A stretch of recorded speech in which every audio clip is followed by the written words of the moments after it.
What's up guys, welcome to the video. Today I'm going to be showing you how to do the D.I.E Maschine Easter egg here on Black Ops Cold War Zombies. And I know I'm a little late to the party on this one, but hey, better late than never. I'm going to split this video up into different chapters for each step, so if you're only looking for one specific part of the guide, I've got you covered. So before we even get to delve into the egg, we do have a few things to cover just real quick before that, starting with your loadout. In my own personal opinion, I would recommend either of the two shotguns. In this run, I did use the Gallo. Use Aether Shroud if you're a beginner, use Ring of Fire if you're experienced. Fully upgrading either shotgun will work really good against pretty much any enemy type, especially megatons, which we are going to be fighting quite a few of them throughout this guide. Aether Shroud is great for getting yourself out of tight situations, and Ring of Fire is awesome for taking down lots of strong enemies and defending positions. After you spawn in, you should stick around the starting room till at least round 8 or 9, somewhere around there, while using your Bowie knife, assuming you have one. Doing this will get you a nice pile of points to sit on for opening doors, getting perks, etc, etc. Your first goal needs to be turning on the power. Duh. But just in case, there is a built-in guide that shows you how to do it every game, so follow that if you need to. Once the power's on, you then need to build the Pack-a-Punch machine, which again, the game gives you a guide on how to do this every single match, so follow that if you need it. You'll enter one of the two portals marked on the map, grab the Pack-a-Punch part, then take it to the power room marked on the map. So now that we've got all that taken care of, this is where the real egg begins. The plot of the mission is to shut down the machine that produces the dark ether portals to try to stop the spread of the zombies in the main world. Step 1 is to create the aetherscope, a device used frequently in this Easter egg. To build this, we'll need 3 different parts located around the map in the dark ether. Once Pack-a-Punch is built, a new dark ether anomaly portal will spawn either at Pond, in the power room, or at the top of Nocturne Totem. If you look at the minimap, it will show you a waypoint to locate the anomalies on the map. If your anomaly spawned at the pond area, then your first part is going to be located on top of the crashed plane at the crash site. If your anomaly spawned in the power room, then your first piece will spawn at the back of the Pack-a-Punch room. And lastly, if your anomaly spawned at the top of Nocturne Totem, your part will be located under the stairs outside in the spawn area. Keep in mind that all 3 parts will always spawn in their respective locations, but you can at least guarantee where the first part will spawn based on the anomaly location. Once you've grabbed your first part, go check the other 2 locations until you've collected all 3, and also a little side note, it's not too difficult to collect all 3 parts in one anomaly entry, and every time you pick up a piece of the aetherscope, a few plague hounds are going to spawn on you, so just be wary of that. Once you've gathered all of the aetherscope pieces, take them to the crafting table in the bottom of the Pack-a-Punch room and build it there. Pick it up once it's done, and you'll be well on your way to step numero dos. Now that you've acquired the aetherscope, a new anomaly should have spawned at the top entrance of the med bay, where Speed Cola is located. When you enter the anomaly, go to the computer in the room above Speed Cola, and on the corner of the desk, there should be a diary/journal. Picking this up should give you some intel, and it will also be the key for this next step. Once you have the diary, take it to the back corner of the med bay on the left side of Speed Cola and activate the first spectral reflection and give him the journal. You don't actually have to watch this mini cutscene, so in this footage I actually just skip it and keep going. So yeah, once you give this ghost the journal, head on up to the next one, which is in the trial room, and give him the journal as well, and then head to the Pack-a-Punch room where you built the aetherscope and give the final ghost the journal as well. After you finally exit the dark ether, go back to the PC where you found the journal and input the password on the computer by holding X or square, depending on your controller, of course. Moving on to step 3, the purpose of this step is to power the decontamination chamber, the big tube thingy hanging in the med bay. And to do this, we're going to need all 4 elemental upgrades for the D.I.E wonder weapon. Sadly, I haven't put together a full detailed guide on this yet, so I am going to link a video from another channel in the top right corner of this video, at least until I've made my own guide. And don't worry, in this video I am going to give you my own quick run through on how to do the upgrades, but they're just not going to be super detailed. First of all, since you're going to need the D.I.E wonder weapon for this step anyways, I may as well just quickly explain how you can get your hands on a free one. There's actually 3 main ways to get one, first of which is to get it from the box, don't bother. Second way is to complete a trial up to the legendary tier, Again, don't try. Your best bet for getting one is to complete the side quest on this map for the free one. It's pretty simple. When you kill your first Megaton on the map, he'll drop a key card. Pick that up and take it to the Deadshot perk room and open the drawer in the room by using the key card. Pick up the remote control from the drawer and then build up a zombie horde in the spawn area. Once you have a huge horde, lead them into the far right side of Noct on the bottom floor, the side closest to the pond. There should be a small closet in the room next to the couch, and if you go up to the hole in the wall on the closet, you can activate the D.I.E wonder weapon in the room remotely. Once you've activated the weapon, lead your horde in front of the door of the room so they can be killed by the weapon in the room. Eventually, the weapon will have killed enough zombies to discharge a shot, you'll know by an audio cue. Then go to the hole in the wall and have the machine fire a shot to blast the door open, allowing you access to a free D.I.E wonder weapon. Once you have the D.I.E, we can start collecting the pieces for some of the upgrades, starting with the Cryo Upgrade. Go to the top of Nocturne and Totem and shoot the crate sitting up top. The crate will fall over and break open, revealing a flask and some intel that you may pick up. What you need next is a Megaton. Once a Megaton spawns in on the map, lead him near the tree close to where you grabbed the flask. There's an odd growth on this tree, and when a Megaton fires a blast at it, it begins to ooze this cryogenic liquid. Simply standing near the tree will allow the Megaton blast to hit it, and once the tree has been hit, place the flask under the ooze to begin collecting it. Once enough time has passed, retrieve your full flask and dump the liquid onto the weapon crate in the med bay. This will break the chains, giving you access to the Cryo Upgrade. This next upgrade is actually my least favorite to use and also my least favorite to build, but we need it, so where you shot the crate on the previous step on top of Nocturne and Totem, on the right of it on the second floor of Noct is a small canister sitting across a ledge. To retrieve it, simply use the absorb feature on the D.I.E to pull it over to you. Now that you have the canister, take it to the Deadshot perk room, and on the far wall to the right of the side of Deadshot, there should be a spot where you can attach the canister to the wall. Now we need a plague hound, which typically spawn on normal zombie rounds after the power has been activated, like 1 or 2 of them will spawn on a round at this point, or they have their own dedicated bonus rounds. Your best move would be to just wait till a dog round starts, lure one to the canister, kill it once it's extremely close, and then if you did it correctly, the gas should fill into the canister and you can pick it up. Take the filled canister up to the box at crash site covered in plant growth, and then place the canister on top of the crate, shoot it, the gas should kill off the growth on the crate, and then the Nova 5 upgrade will be yours. Lucky you! This next upgrade is considered to be the easiest to complete out of the 4, and it's actually very strong against Megatons, and that would be the Fire Upgrade. As I said, this one is a freebie, but there is one small complication that may confuse you on the fire and lightning upgrades. Basically, 2 Dark Aether anomalies will be spawned on the map at this point. One is purely dedicated to the fire upgrade process, the other is for the lightning upgrade. The anomaly near the pond is for the fire upgrade, and the one in the Pack-a-Punch room is for lightning, meaning if you wish to upgrade for fire, you're going to need to enter the anomaly at the pond location. If you want lightning, you need to enter the Pack-a-Punch portal anomaly. It's a tad bit confusing at first, but it's really not too hard to comprehend. So in this upgrade, we're going to start by entering the pond anomaly since it's dedicated to the fire upgrade. Once you're in the Dark Aether, head up to the crash site and shoot a small locked box near the crash site Pack-a-Punch portal. Pick up the fuse inside of it, and then head back to the Deadshot perk area while in the Dark Aether, and near where we collected the Plague Hound gas, there should be a laser cutter machine near there. Place the fuse inside of it when you find it, and if done correctly, you should be taken out of the Dark Aether immediately, and then make your way to the crate located on the back of the truck at Pond, and the fire upgrade should be yours. Last and certainly not least is my favorite upgrade out of all 4, Lightning. This upgrade is the most versatile and packs the most damage to all zombies and bosses on all rounds. Highly recommended. However, it is also the most annoying to upgrade. The reason for this is because you need to be in the Dark Aether to work on its upgrade, but there's hardly enough time to finish the whole process in one fell swoop. As I said before, the anomaly at Pack-a-Punch area is dedicated to lightning upgrade, so that's the one we're going to enter. Once in the Dark Aether, there will be 3 yellow crystals located all around the map. One of them spawns at the crash site tunnel entrance, one of them spawns on top of Noct, and one of them spawns at the pond.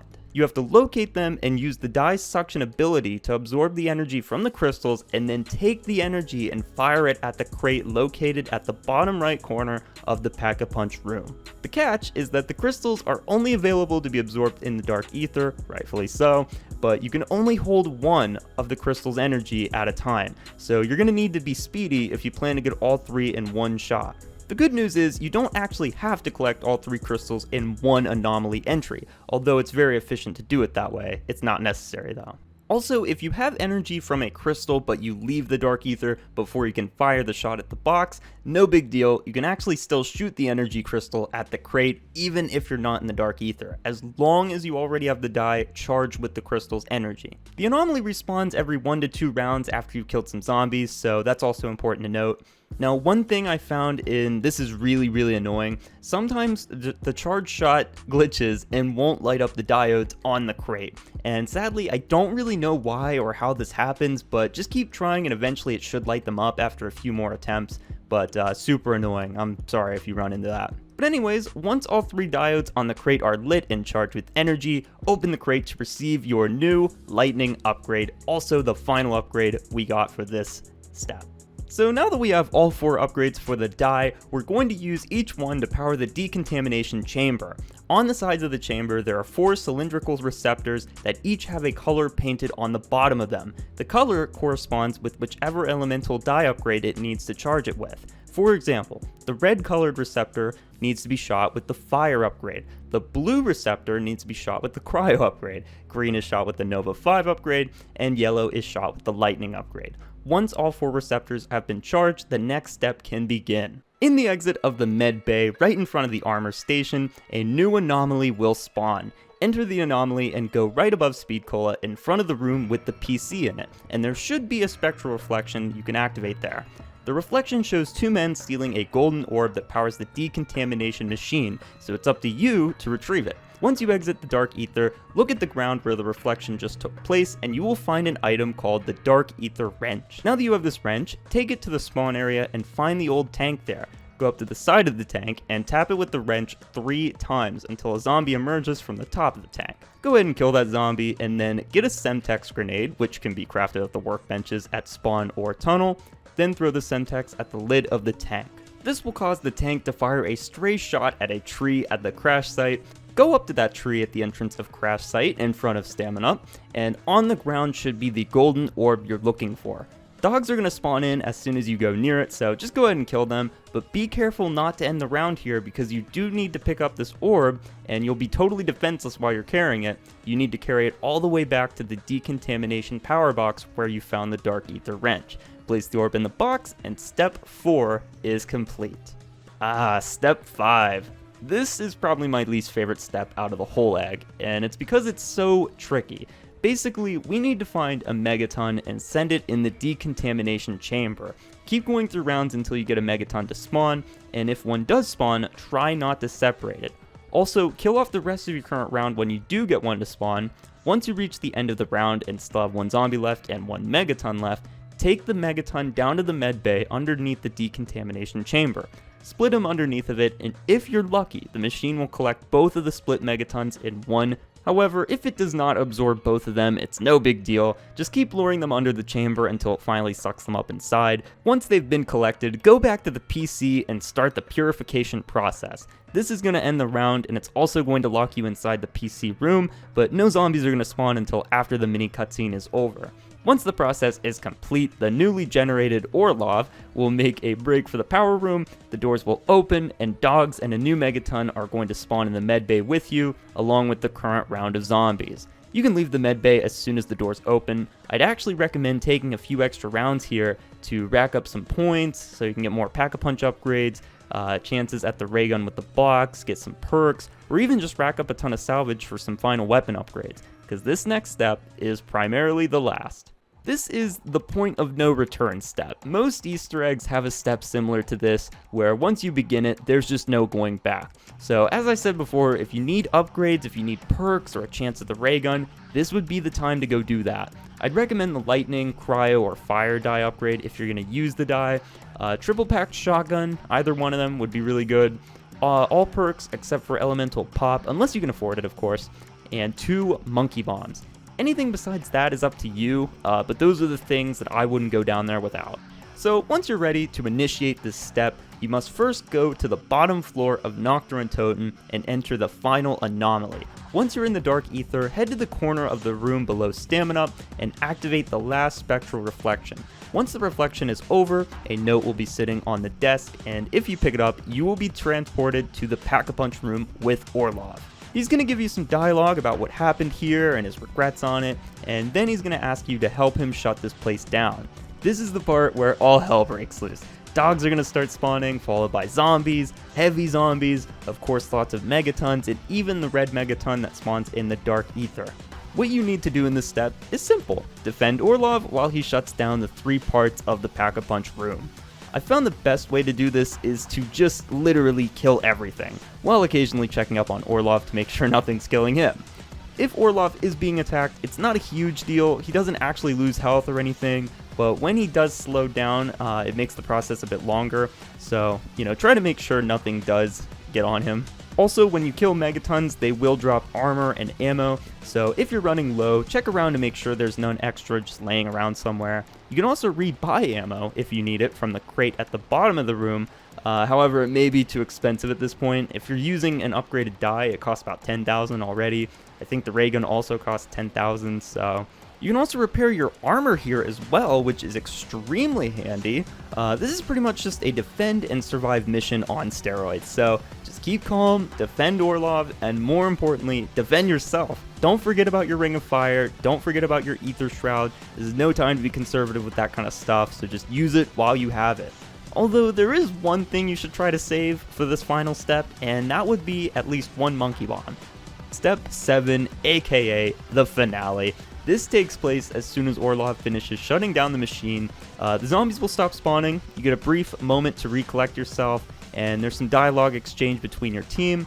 You'll notice that all of the exits are blocked, but as soon as Weaver gives you the order, the exits open, and again, chaos ensues. This step is pretty short, but can be very difficult if you panic and don't have an Aether Shroud or a Monkey Bomb. So basically what's happening in this step is the entire facility is preparing to explode due to high energy concentration. The energy is so massive that it's causing small spikes of it to erupt from the ground, which blocks pretty much all of your paths to escape.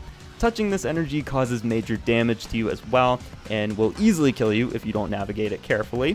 Zombies are also going to be spawning heavily, so there's not much time to sit and wait, you kind of just need to move. Your goal at this point is to reach the extraction site at the pond area without dying. Easier said than done, of course. You can either exit through the med bay area where Speed Cola is, or you can go through the Deadshot area. Both areas are just as tricky to navigate as the other, so it's really up to you, but in this footage I did end up going through Deadshot, but I normally go through Speed Cola. Before the doors open, have a monkey bomb prepared and ready to be thrown, and throw it at the doors as soon as they open.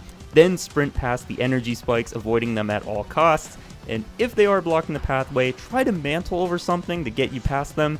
You really don't want to touch these things, seriously, they'll put you down quick. Once you reach the tunnel, you're halfway there, but you'll have to go the long way around to reach the pond, so don't let your guard down just yet. If you have another monkey bomb, this would be the time to throw it. If you have an Aether Shroud, use that as well. If you have neither, then just take it easy. Don't move slow, but don't move too fast either. Kill whatever's in your way with your shotgun. Eventually, you will make it to the extraction site, and when you do, you'll hop in, watch the place get nuked, and that is how it all ends. In the pregame lobby, once you are done celebrating, you'll notice you have a new calling card from a Dark Ops challenge called Evil Unleashed, and you should also have earned a new trophy or achievement as well. Other than that though, that's pretty much about it. I don't think you earn really any XP for it, but yeah, I mean, it's still pretty cool rewards, I guess. In all honesty, this is the perfect egg for beginners. Not too difficult or complicated, has a nice mix of trivial and heart-pounding steps, can be completed within an hour if you're quick, ends on a nice round typically, like 20, 25, sometimes even 30, and it's just overall a fun egg to run through with your friends. I really enjoy this one. Feel free to let me know what you guys think of it in the comments. I really hope this guide helped you guys out as well. Hopefully it gave you a few tips or tricks on how to do some of these steps a little easier and how to just make it a funner process. Funner, that's not even a word, I apologize. Anyways, I'll hopefully see you guys in the next one. Peace out, man.